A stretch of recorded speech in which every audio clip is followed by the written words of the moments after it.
Okay, so let's talk about my Motovlog setup for a little bit.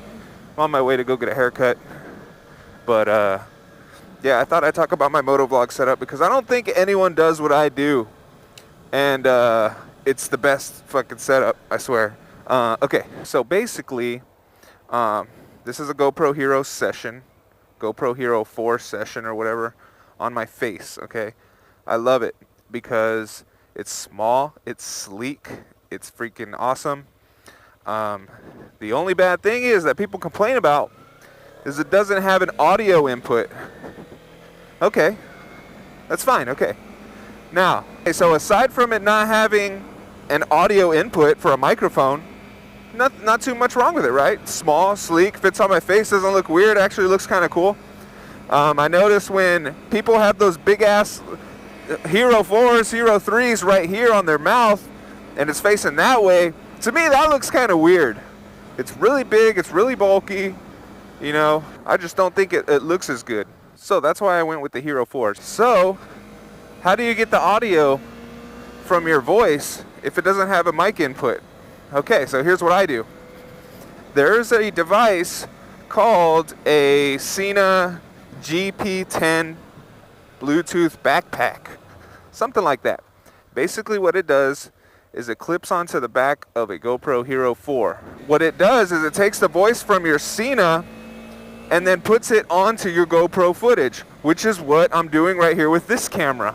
The backpack is on this camera right here, so the audio from my mouth is streaming wirelessly to this camera and then overlaying the audio over it.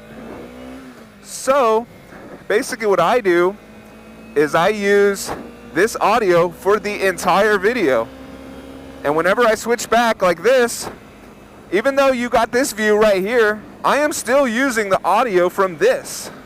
This is just strictly visual. I will rarely use the audio from this camera. That's because there's a lot of wind noise. Not really. Okay, there's some wind noise. Okay, let me switch the audio to this camera, and I'll show you what kind of audio you're dealing with. It's not that bad. Okay, 1, 2, 3. Now I am on the audio of the Hero session. You need to speak a little louder, and whenever you turn your head like this, you get wind noise. But if you're going relatively slow speeds, it would work. Like, this is straight from the GoPro Hero session. No microphone inputs, no anything. This is just straight external microphone audio. And it doesn't work that bad. You just gotta talk really loud. So if you're on the highway, you're not gonna hear yourself. So like, don't even bother with it. You need Bluetooth. So let me switch back over. So yeah, that's my setup. Very simple setup. The only thing is you need to have this Sena 20S or whatever it is. You need it. It's expensive, but it works. Now, I have a very, very, very expensive motovlogging setup. It's because I want my videos to sound professional. I want them to look professional. I've spent a lot of money on equipment. The Sena, as you know, is shit. I don't even remember how much I paid. $250? I want to say $250, maybe $300. I don't remember. So that alone's $300. I'm $300 in the hole. And then the GoPro Hero session was $200. My GoPro Hero 4 Silver was $350. The backpack that goes on the back of this was $100. So it is not cheap. It is not an inexpensive setup. I think that's why most people go with the Hero 4 on the chin and then use the external mic and just wire a mic into their helmet and just vlog that way, because that is cheap as shit. Like, if you already have a GoPro, it'll cost you probably an extra $10 to get that setup going on. You know, for the mic and for the adapter, it's very inexpensive, and it sounds really good. So that's what you're paying for. You're just paying for basically the luxury of not having a wire in it. It really isn't that big of a deal, the wire. The only thing is, if you want to dual vlog with somebody, you need to have like two microphones up in your helmet, cramming all that space, and That was when I said, fuck it, I'm just going with a Senna, because it just, you know, my challenge video with Dane, I didn't have like anything, like no extra microphones, no wires. I was just talking to him over the Senna, streaming it to the GoPro, and it was just working. And like it just synced everything awesome. I mean, I love my motovlogging setup.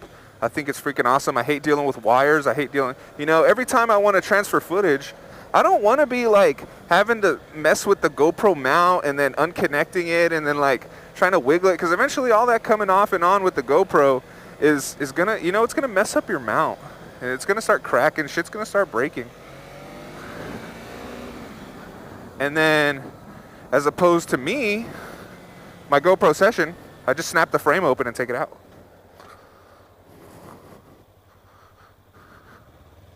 So yeah, anytime I wanna, okay, say I'm done motovlogging for the day or whatever, go to my computer, I do this, hook it up to my computer and get my footage off. It's amazing. And whenever I want to get this footage, I snap this off. See this connector right there? Well, that's to charge it. This one's a little, since it's got the backpack on, you know, I plug it up. I can plug it up there, or I normally just take the SD card out. This one's a little more pain in the ass, but it's because of the luxury of having that Bluetooth audio streaming. Anyway, that's my motovlog setup. I need to get a haircut. All right, see you next time.